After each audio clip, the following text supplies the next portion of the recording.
Добравече, стрекна вечер од градскиот стадион во Скопје, или ако сакате поново и официјално арена Тодор Троевски.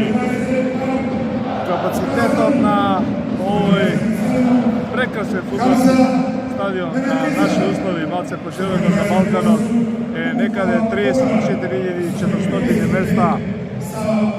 Меѓутоа, за жал, вечерва на финалето на Купот на Македонија, каде што Меѓушната ќе се крста во борбата за трофејот екипите на Вардар и Струга Тривлум, можеме да забележиме дека посетеноста е исклучително мала, можеби 1500 до 2000 гледачи овде на северната трибина од нас, од навијачката ложа, кои нашата камера не може да ги регистрира.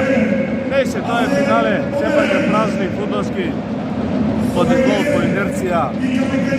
Како ќе биде долу на зелениот терен, останува да видиме каде ќе отпатува пекарот, дали во ветрените на Вардар или ќе замине на малку подалеку во Струга, тоа ќе го кажат овие 90 фудбалски минути или продолжението 2 пати по 15, како што предвидуваат пропозициите, а доколку имаме нерешен исход и во тој случај тогаш се изведуваат пенали и победникот ќе биде одлучен на пенали.